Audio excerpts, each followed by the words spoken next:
17 महीने की सरकार में तेजस्वी जी ने क्या किया?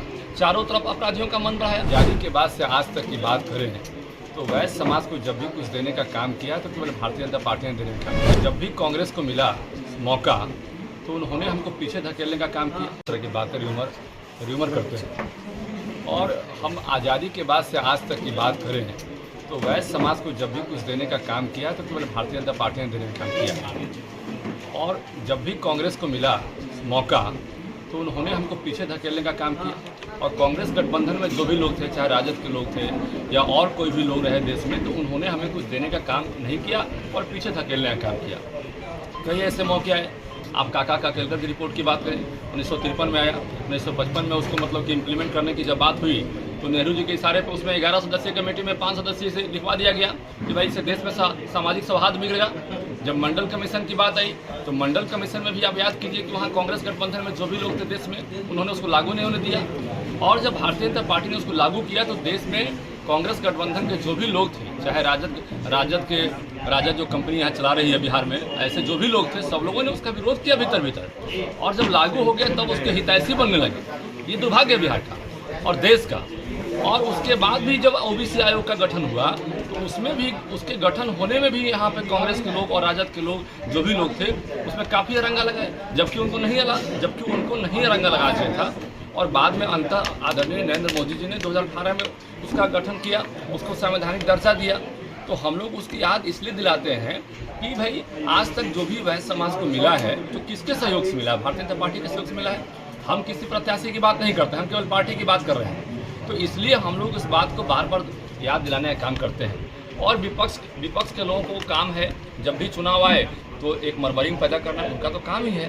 तो हम निश्चित रूप से इन चीज़ों को याद दिलाकर अपने लोगों को आगाह करते हैं कि फिर से देखिएगा अपराधियों का राज नहीं आए, अपराधी फिर से हावी नहीं हो जाए। 17 महीने की सरकार में तेजस्वी जी ने क्या किया? चारों तरफ अपराधियों का मन बढ़ाया।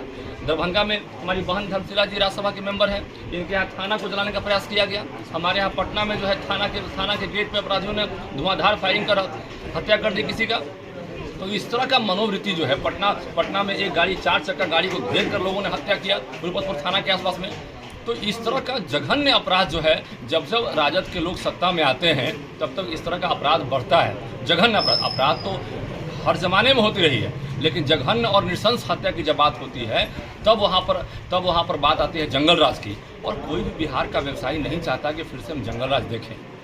जो वोटिंग परसेंटेज हुआ है पिछला जो प्रथम चरण का, काफ़ी कम हुआ है, क्या इसको लेकर भी आप लोग में डर है क्या? नहीं, ऐसा नहीं है कि गर्मी का माहौल था इसके चलते थोड़ा वोटिंग परसेंटेज कम हुआ। लेकिन हम लोगों ने आगाह किया अपने लोगों को, गर्मी और ठंडा मत देखिए, घर से निकलने का काम कीजिए और जो भी लोग हैं जाके वोट करने का काम कीजिए। थोड़ा अवेयरनेस की कमी है तो उन लोगों को हम लोग अवेयर कर रहे हैं। मोतिहारी में भी इनकम्बेंसी है क्या?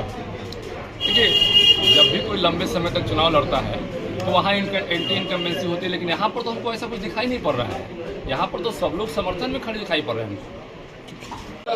तो जीवन में उन्होंने देखा है और 100 अच्छाई उनके दिमाग से आउट रहता है। तो हम लोग को इन चीज़ों को ध्यान में रखते हुए हर हाल में हमारा कमल छाप यहाँ पर है।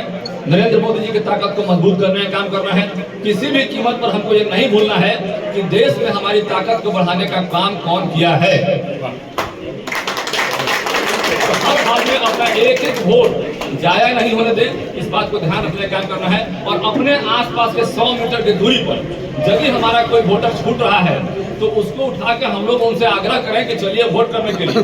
किसी का तबियत खराब होगा, किसी को कोई अच्छा रहेगा, चाहे जैसे भी होगा जिस कंडीशन में, सबको जाके वोटिंग करवा देना, उनको ले जाके वोटिंग करवाने का काम करना है। ये काम ध्यान से हम करना है। धन्यवाद।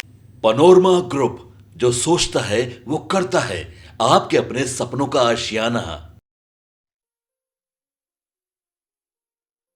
ये लो, मुंह मीठा करो। आज मैंने अपना जॉब छोड़ दिया, अब हम पूर्णिया वापस जाएंगे।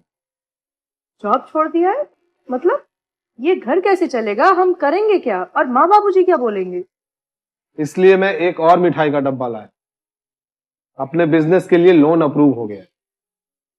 अरे लोन अप्रूव हो गया वो तो ठीक है, लेकिन पूर्णिया में हम रहेंगे कहाँ? अपना घर भी तो नहीं है वहाँ। इसलिए तो एक और मिठाई का डब्बा अलग से लाया हूं। हमने पूर्णिया में घर ले लिया है, पूर्णिया के ई होम्स पैनोरमा में। पूर्णिया में पैनोरमा ग्रुप लेकर आए हैं ई होम्स पैनोरमा। बड़ा घर, आलीशान जिंदगी, और अत्याधुनिक सुविधाओं के संग अरे अरे, अब क्यों मुंह मीठा करवा रही हो? क्योंकि हम घर वापसी जो कर रहे हैं। घर वापसी की खुशी पूर्णिया में ई होम्स पैनोरामा के संग। E Homes Panorama, luxurious lifestyle redefined.